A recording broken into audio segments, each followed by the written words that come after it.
मना राघवे विन आशा नको रे, मना मानवाची नको कीर्ती तुरे। जया वर्णिती वेदशास्त्रे पुराणे, तया वर्णिती सर्व हि श्लाघ्यवाणे। जय जय रघुवीर समर्थ श्रीराम। या ठिकाणी मनाला उपदेश करत असताना समर्थ म्हणतात, मना राघवे विन आशा नको रे, मना मानवाची नको कीर्ती तुरे। जया वर्णिती वेदशास्त्रे पुराणे, तया वर्णिता सर्व हि श्लाघ्यवाणे। खर तर मनुष्याचं जीवन हे आशामय आहे। आशेने मनुष्य पुढे पुढे आपल्या जीवनाची वाटचाल करतो। या ठिकाणी कार्य करत असताना मनुष्य आशेने जगतोय। त्याच्या अंतःकरणामध्ये त्याच्या मनामध्ये आशा निर्माण होत असते। अनेक वेगवेगळे प्रकार आहेत या आशेचे। जो विचार त्याच्या अंतःकरणामध्ये असेल, ज्या विषयाधीन तो असेल, त्याप्रमाणे त्याच्या मनामध्ये आशा निर्माण होत असते। काही मिळो वा न मिळो, काही प्राप्त होवो वा न होवो, पण त्याची वाटचाल मात्र आशेने असते। आज ना उद्या ते मला मिळेल, ही आशा त्याच्या अंतःकरणामध्ये निर्माण झालेली असते। एखादी वस्तू प्राप्त व्हावी म्हणून त्याने प्रयत्न करावे, एखादी गोष्ट प्राप्त व्हावी म्हणून त्याने ते प्रयत्न करावे, एखादं काम साध्य करण्यासाठी त्याने ते प्रयत्न करावे, आणि ते काम साध्य होईल, ती वस्तू त्याला प्राप्त होईल, ती गोष्ट त्याला प्राप्त होईल, या आशेने तो मनुष्य आपल्या जीवनाची वाटचाल करत असतो। मग त्या ठिकाणी अनेक भाग आले, अनेक आले। संसारामध्ये जर कार्य करत असेल तर संसारातल्या आशा अपेक्षा पूर्ण करण्यासाठी तो वाटचाल करत असतो। देह प्रपंचाचा जर विचार करत असेल तर त्या ठिकाणी अशा अपेक्षा प्राप्त पूर्ण होतील याप्रमाणे तो वाटचाल करत असतो। ज्या क्षेत्र त्याने निवडलेला असेल, ज्या क्षेत्रामध्ये तो काम करत असेल, कार्य करत असेल, त्या क्षेत्रामध्ये त्याच्या आशा अपेक्षा सगळ्या प्रकारच्या पूर्ण होतील, अशा प्रकारे त्याची त्या ठिकाणी वाटचाल चालू असते। काही वेळेला माणसाची परिस्थिती आपल्याला अशी पाहायला मिळते, फक्त आणि फक्त आशा उरते, साध्य काही होत नाही। आशेने फक्त जगत असतो मनुष्य, त्याची आशा पूर्ण होत नाही, साध्य होत नाही, ती वस्तू ती गोष्ट त्याला प्राप्त होत नाही। ज्या वेळेला तो माती काम करणारा आणि त्याच्याकडे तो गाढव असतो माती काम करण्यासाठी,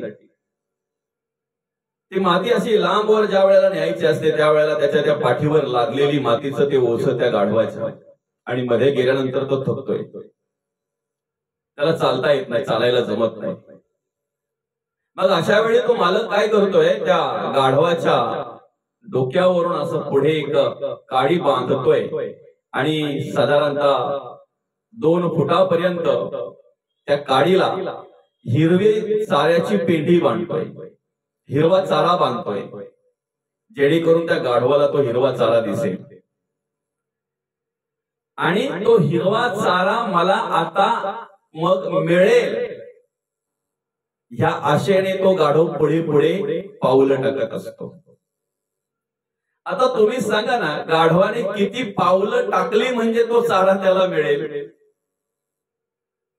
अशी माणसाची परिस्थिती आहे। आशेने जगणारा माणूस अशाच पद्धतीने वाटचाल करत असतो, आता मग मला मिळेल या हेतूने तो पुढे पुढे पावलं टाकत असतो। या ठिकाणी 2 प्रकारची आशा आहे। जी गोष्ट प्राप्त होण्यासाठी आपण प्रयत्न करतो, जी वस्तू प्राप्त होण्यासाठी आपण प्रयत्न करतो, जे काम साध्य करण्यासाठी आपण प्रयत्न करतो, ते काम साध्य होईल अशी आशा आपल्या अंतःकरणामध्ये असते। जर झालं नाही तर तिथे निराशा निर्माण होत असते। आणि आपल्या आयुष्यामध्ये जास्त प्रमाणात निराशाच पाहायला मिळते, आशा पूर्ण झालेली काही वेळेलाच पाहायला मिळते। जास्त प्रमाणात निराशा। मग या ठिकाणी समर्थ आपल्याला जाणीव करून देतात, ओळख करून देतात की ज्या आशेने आपल्याला निराशा प्राप्त होते ती आशा आपण का करावी, नाशिवंत गोष्टीची आशा आपण का करावी, नश्वर गोष्टीची आशा आपण का करावी, जे याच्या आधीही आपलं नव्हतं आताही नाही आणि याच्या नंतरही नसेल त्याची आशा अपेक्षा आपण का करावी, जी निराशा देऊन ते जात आहे किंवा निराशा प्राप्त होते अशी आशा आपण का करावी. कधीही निराशा प्राप्त होणार नाही, उलट अर्थी जी आशा आपण केल्यानंतर आपल्याला समाधान मिळेल, सुख मिळेल, त्या राघवाची आशा आपण करायची. म्हणा राघवे विना आशा नको रे. मला त्या राघवाची ओळख घ्यायची, मला त्या राघवाचं कार्य करायचंय, मला त्या राघवाचं नामस्मरण करायचंय, मला त्या राघवाचं स्तवन करायचं आहे. ह्या आशेने ज्या वेळेला आपण पुढे पुढे पावलं टाकू ना त्या वेळेला ती आशा पूर्ण करण्यासाठी, ते कार्य सिद्धीला नेण्यासाठी देवाचं सामर्थ्य असेल, पांडुरंग परमात्म्याचं सामर्थ्य असेल हे मात्र निश्चित. सर्वप्रथम राघव कोण, ज्याची आशा आपण करायची त्याची ओळख आपण घेतली पाहिजे. फक्त मूर्ती रूपाने त्या मंदिरापुरतं ज्याचं स्थापना केलेलं आहे तोच नव्हे बरं का. मूर्तीपुरता तो देव मर्यादित नाही, त्या मंदिरापुरता तो देव मर्यादित नाही. आपल्याला सेवा घडावी, त्याला डोळे भरून पाहता यावं म्हणून ती मूर्ती आहे. त्या राघवाचं स्वरूप तुमच्या आमच्या सर्वांच्या अंतःकरणामध्ये आहे, अंतरामध्ये आहे. जळी स्थळी काष्टी पाषाणी सबाई अभ्यंतरी भरून उरलेलं रूप आहे ते. नभी वावरे जो अनु रेणू काही रिता ठाव या राघवा वीण नाही. असं ब्रह्म आहे ते. नैनम छदंती शस्त्राणी नैनम दपती पावका नैनम क्लेदयंती पुन शोषयती मरुतः. ते ब्रह्म कसं आहे, नभासारखे रूप या राघवाचे. आकाश कुठे आहे, कुठेतरी टेकल्यासारखं वाटतंय, त्याला क्षितिज म्हणतात. तो आपल्या डोळ्यांना दिसणारा, दृष्टीला दिसणारा भ्रम आहे. आकाश टेकलेलं नाही आहे. जसं आम्ही पाहतोय घटाकाश, महटाकाश, महदाकाश आणि चिदाकाश, जसं पाहू तसं ते दिसतंय. तसं जीवात्मा, शिवात्मा, विश्वात्मा, परमात्मा जसं आम्ही पाहू तसं त्या देवाचं अस्तित्व आम्हाला अनुभवायला येत आहे. आम्ही एखाद्या मंदिरापुरतच बघितलं तेवढंच पाहायला मिळतंय, एखाद्या गावापुरतच बघितलं तेवढंच पाहायला मिळतंय, एखाद्या फक्त मूर्तीपुरतच बघितलं तेवढंच पाहायला मिळतंय. संपूर्ण चराचरामध्ये त्याचं जे अस्तित्व आहे, तो राघव कशा प्रकारे भरून उरलेला आहे याची जाणीव जर आम्ही घेतली, याची ओळख जर आम्ही घेतली तर ती प्रचिती, तो प्रत्यय त्या ठिकाणी आम्हाला येतो, तो प्रत्यय आम्हाला त्या ठिकाणी येतो. आणि म्हणून खऱ्या अर्थाने त्या ठिकाणी कार्य करत असताना, त्या राघवाचा विचार करत असताना, तो राघव कशा प्रकारे सर्वत्र भरलेला आहे, भरून उरलेला आहे, त्याची जाणीव आम्ही घेतली पाहिजे. प्रत्येक ठिकाणी कार्य करणारा तो भगवंत, तो पांडुरंग परमात्मा, आणि त्याची अशा अपेक्षा आम्ही केली पाहिजे. त्याचं कार्य आमच्याकडून घडावं ही प्रार्थना आम्ही देवाकडे केली पाहिजे, हे निवेदन आम्ही देवाकडे केलं पाहिजे. म्हणून या ठिकाणी ओळख करून देताना समर्थ म्हणतात, मना राघवे विना आशा नको रे. तो राघव जसं आपण पाहू तसं आपल्याला दिसतंय. एखाद्या देहापुरताच बघितला तर देहापुरताच, घरापुरता बघितला तर घरापुरताच. देहापुरतं बघणारा फक्त मी करतोय, घरापुरतं बघणारा फक्त माझे करतोय. पण त्याच्याही पलीकडे त्या देवाचं अस्तित्व आहे. ज्या दिवशी आम्हाला कळतंय ना त्या दिवशी कुत्र्याने पोळी पळवली तर तुपाची वाटी घेऊन मागे धावतोय आम्ही. बाबा रे कोरडी खाऊ नको, घास लागेल तुला. काशीची आणलेली गंगा गाढवाला पाजली, नाथ महाराज नाही. आपल्याला कमीत कमी माणसामध्ये तरी त्या देवाची प्रचिती आली ना, ओळख झाली ना, माणूस म्हणून जगण्याचं ज्ञान जरी प्राप्त झालं तरी पुरे. माणूस म्हणून तरी जगता आलं पाहिजे, वागता आलं पाहिजे. कधी घडेल हे? चराचरामध्ये भगवंत भरलेला आहे, चराचरामध्ये त्या देवाचं अस्तित्व आहे. हे ज्या वेळेला कळेल त्या वेळेला आमच्या अंतःकरणामध्ये एक राघवाची आशा फक्त निर्माण होईल. कुठल्याही प्रकारचा द्वेष राहणार नाही, मत्सर राहणार नाही, तिरस्कार राहणार नाही, कुठल्याही प्रकारचा अभिमान राहणार नाही. आणि म्हणून अखंड आणि अखंड आम्ही त्या राघवाची कर्म, त्या राघवाचं कार्य करायचं, राघवाचं कार्य करायचं. मना राघवे विना आशा नको रे. जर सगळं कार्य करण्यासाठी देव सामर्थ्य देतोय, चाले हे शरीर कुणाचे सत्य कोण बोलविते हरिविणा.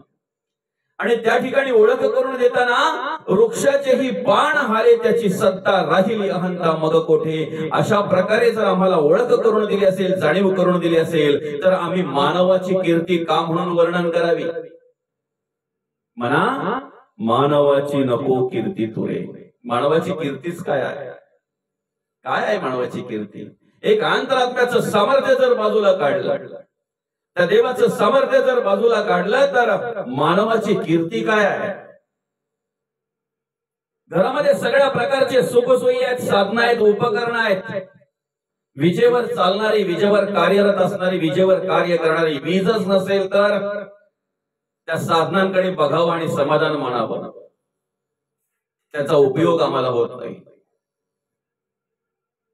डोळा आहे, कान आहे, नाक आहे, त्वचा आहे, जीभ आहे, हात आहे, पाय आहेत,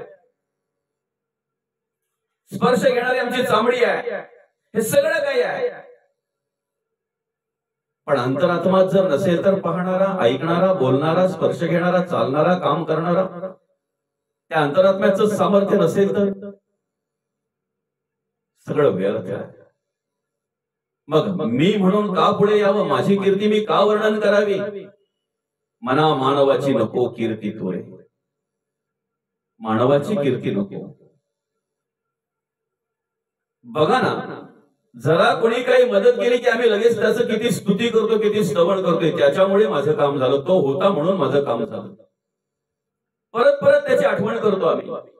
अरे मग व्यवहारातली कामं जर एखाद्या माणसाच्या नावाने जर होत असतील, व्यवहारातली कामं जर एखाद्या माणसाचं नुसतं नाव घेतलं तरी ते काम होत असेल, देवाचं नाव घेतलं तर आम्ही आयुष्यात कुठेच अडचण निर्माण होणार नाही, कुठेही अडून राहणार नाही, ते मात्र निश्चित. म्हणून माणसाची कीर्ती वर्णन करण्यापेक्षा अमक्याचा अमका आणि तमक्याचा तमका, हा एवढा मोठा, तो तेवढा मोठा, कितीही मोठा जरी असला, श्रीमंत असो, गरीब असो, कुठल्याही पदावर असो, उच्च पदावर असो किंवा अजून कुठेही असो, कसाही असो, शेवटी अंतरात्मा निघून गेल्यानंतर सगळ्यांचे लायकी एकच होते, सगळे सारखेच होतात, काही वेगळं पण असं उरत नाही. म्हणून मना मानवाची नको कीर्ती तुरे. मग अखंड आम्ही कीर्ती कोणाची वर्णन करावी? त्या राघवाची कीर्ती वर्णन करावी, त्या देवाचं स्तवन करावं. का देवाचं स्तवन करावं? जया वर्णिती वेद शास्त्रे पुराणे. ज्याला वेद शास्त्र पुराण ज्याचं वर्णन करतात, त्याचं स्तवन करतात, त्या राघवाची कीर्ती आम्ही वर्णन केली पाहिजे. त्या राघवाचं स्तवन आमच्याकडून घडलं पाहिजे. आणि म्हणून तया वर्णिती सर्व ही श्लाघ्यवाणी. त्या देवाचं जर आमच्याकडून स्तवन झालं, वर्णन झालं, तर निश्चित आम्हाला समाधान प्राप्त होणार, आम्हाला सुख प्राप्त होणार, आमच्या जीवनाचा उद्धार होणार, आमच्या आयुष्याचा उद्धार होणार. म्हणून माणसाची कीर्ती वर्णन करता कामा नये. स्तुती करावी भगवंताची, व्यर्थ करू नये नराची, असं मांडलेलं आहे, सांगितलेलं आहे. आपलं आहेच काय इथे? एक अंतरात्मा जर बाजूला काढला तर याला किंमत शून्य आहे. या शून्याला किंमत पुढे एक अंतरात्मा आहे म्हणून शून्याला किंमत आहे. पुढे किती जरी शून्य जोडले तरी त्याची किंमत वाढत जाते. पुढचा एक आहे तोपर्यंत तो एक जर आपण पुसला, खोडला, बाजूला केला तर पुढे किती शून्य असले तरी शून्याला किंमत शून्यच आहे. तसं तो राघव जर बाजूला काढला, तो राम, तो देव, ते ब्रह्म जर बाजूला काढलं तर मायेला किंमत शून्य आहे. मायेची कीर्ती आपण का वर्णन करावी, या देहाची कीर्ती आपण का वर्णन करावी? म्हणून अखंड त्या राघवाची कीर्ती वर्णन केली पाहिजे, अखंड त्या पांडुरंग परमात्म्याची, त्या ब्रह्माची, त्या देवाची, त्या परमेश्वराची, त्या भगवंताची कीर्ती आम्ही वर्णन केली पाहिजे. आणि त्यासाठीच तर हा नरदी आहे. आपल्या सर्वांकडून त्या देवाची कीर्ती वर्णन व्हावी, स्तवन व्हावं, श्रवण व्हावं, नामस्मरण व्हावं, अशी आपण देवाकडे प्रार्थना करूया. जय जय रघुवीर समर्थ